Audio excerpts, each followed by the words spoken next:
غزہ کی صورتحال کا ذکر کریں گے کیونکہ اہم پیش رفت یہ ہے کہ جہاں حضرت مولانا فضل الرحمان ملے حماس کی قیادت اسماعیل ہانیہ صاحب سے قطر میں، وہاں سراج الحق صاحب بھی حماس کی قیادت سے ملے ہیں۔ یہی نہیں بلکہ سراج الحق صاحب اس کے بعد اب تازہ خبر یہ ہے کہ ایران تشریف لے گئے ہیں، وہاں ایرانی قیادت سے ملاقات کریں گے۔ اپنے تئیں یہ مذہبی سیاسی جماعتیں کوشش کر رہی ہیں کیونکہ ہوا یہ ہے کہ اقوام متحدہ سمیت 18 ایسی انسانی حقوقی تنظیمیں ہیں جنہوں نے صورتحال کو دیکھتے ہوئے جنگ بندی کی ہاتھ جوڑ کر اپیل کی ہے، لیکن اسرائیل پہ کوئی اثر نہیں ہے، نہ امریکہ پہ، نہ عالمی ضمیر پہ۔ پہلے میں نے عرض کی تھی کہ 35 ٹوٹل ہاسپٹل ہیں غزہ میں، جس میں سے 15 اب فعال ہیں، باقی غیر فعال ہو چکے ہیں۔ ایک اسپتال میں تو اردن کو فضائی طریقے سے کچھ جو ضروری اشیاء تھیں، ادویات، وہ پہنچانی پڑیں۔ اب تک 10,000 سے زائد فلسطینی جو ہیں وہ شہید ہو چکے ہیں، 26,000 سے زائد زخمی ہیں، اور کل رات صرف 450 فضائی حملے کیے اسرائیل نے، اور جو فلسطینی وزارت صحت ہے اس نے بتایا کہ 200 فلسطینی ایک رات میں شہید ہوئے ہیں۔ ترکی، اردن، بولیویا، ہونڈورس، کولمبیا، چلی، بحرین، یہ وہ ممالک ہیں جنہوں نے احتجاجاً اپنے سفیر واپس بلایا، اور آج ایک اہم پیش رفت یہ کہ ساؤتھ افریقہ، جنوبی افریقہ نے بھی اپنے سفیر کو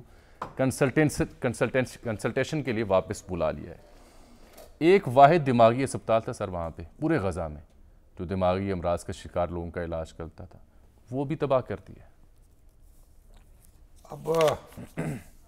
ہم تو دعا کر سکتے ہیں اور آنسو بہا سکتے ہیں، اور امریکہ کہہ رہا ہے کہ اگر جنگ بندی ہو گئی تو حماس بچ جائے گی، اور یہی سارے اسرائیل کا ارادہ ہے۔ اب مجھے بتائیں، حماس کو ختم کرتے کرتے پوری غزہ کی آبادی کو ختم کریں گے؟ سر، رہنے کے قابل غزہ نہیں رہا۔ ایک تازہ رپورٹ کے مطابق اس کو جو اس کی ریہیبلیٹیشن یا نو آباد کاری ہم کہیں گے، وہ تقریباً ناممکن ہے کیونکہ کنکریٹ کا ڈھیر ہے۔ پوری دنیا جو ہے وہ چیخ رہی ہے، جو مغربی ممالک ہیں ان کے اندر لوگ بالبلا اٹھے ہیں، جگہ جگہ مظاہرے ہیں، جگہ جگہ مظاہرے ہیں، ہزاروں افراد کٹھے ہو رہے ہیں، لاکھوں افراد کٹھے ہو رہے ہیں،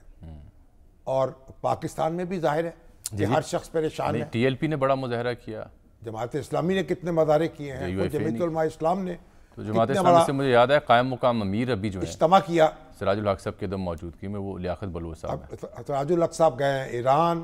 مولانا فضل الرحمان گئے ہیں قطر، وہاں ملے ہیں حماس کی حماس کے